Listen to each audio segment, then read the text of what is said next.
Justin from Justin's Fountain of Youth. Today I wanted to do a video on do rep ranges matter, and if so, how they should affect your training.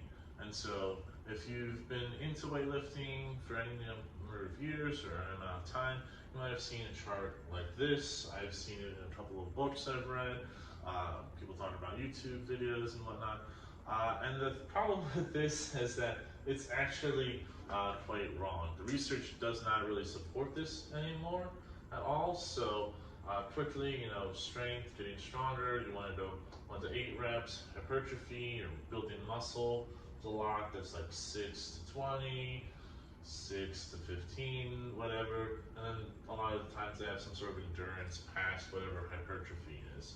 And the science doesn't really support this. So hypertrophy, no, that doesn't matter really at all. And both strength and endurance have big old asterisks next to them. So what the literature actually finds for hypertrophy is that the rep range is much larger than this 6 to 20. It's actually anywhere from 1 to 40 reps.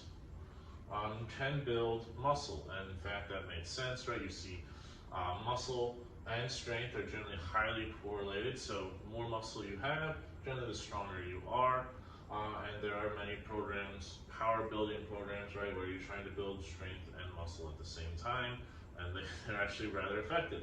So what the literature says is, honestly, anywhere between 1 and 40 reps tends to build muscle as long as you do it right. So there is a caveat on that.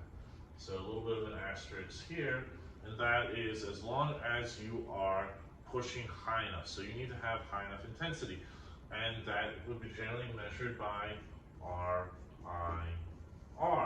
And if you're not familiar with RIR, this is just the idea of reps in reserve. So when you're done with a set, could you have done any more reps?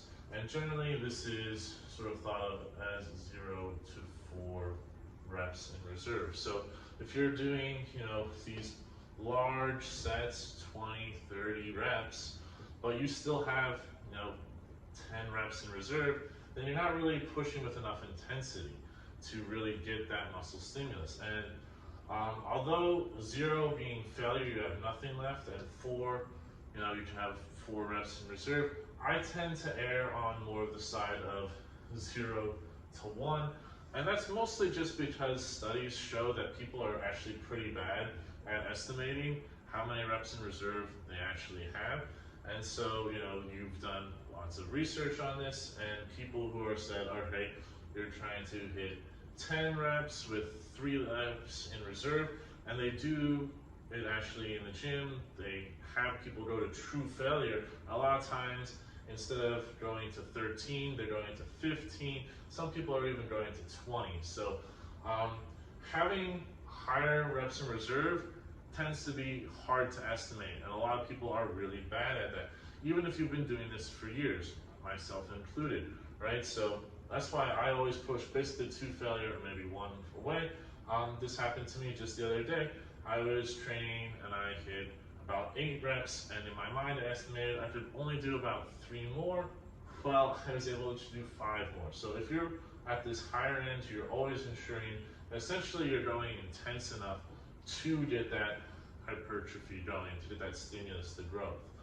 Now, when I talk about asterisks on strength and endurance, this is really talking about like, what do you mean by strength? What do you mean by endurance, right? So, typically people look at this and it's more like for powerlifting, right? And so, yes, if you want to have a higher 1 rep max, you're going to want to be more in this range, but that's more for a specificity approach to it, right? So the problem is, though, you can get stronger if you're in the 20 plus rep range, right? If you do 30 reps with 40 pounds, and then a month or 2 later, you're doing 30 reps with 45 pounds, you are getting stronger, but that does not translate well to a 1 rep max in whatever you're doing. So yes, there's a specificity nature to that.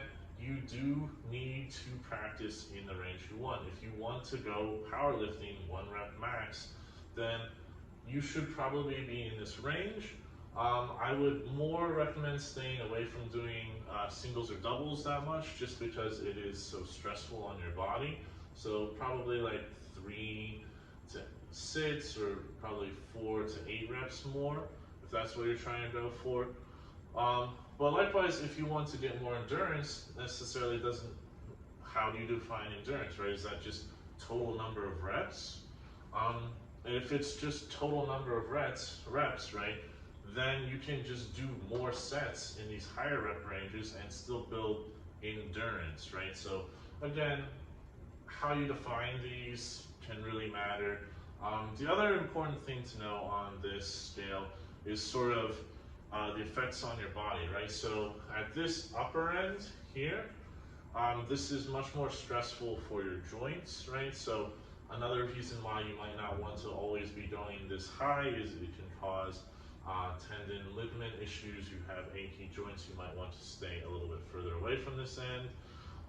The more towards the higher rep range you're going to get, that's not going to be an issue, but tends to be, right, you're doing lots and lots of sets, and so at that point, reps, at that point you're relying more on muscular burn, and so you will get a lot more of that burning sensation in your muscle when you work out. You also tend to be sore more than if you do this sort of training, right? That muscle soreness is what stays with you.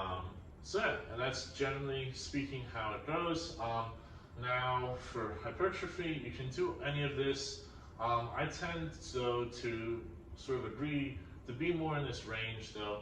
That way you keep out of having to be too hard on your joints. And also, you're not going forever, right? If you do these longer sets with a lot more reps, basically your time in the gym just goes up for that. And if that's your thing, then fine. But I feel like you can get a good middle ground still in this sort of 6 to 15 rep range, as long as you're pushing relatively hard. And that's sort of what I would recommend. I hope you found this informative. And let me know, how do you train? Do you train more for this strength, hypertrophy? Has this changed how you look at how you program and what rep range you're looking at? I'd love to hear it. Hope this was helpful. Have a great one. Bye.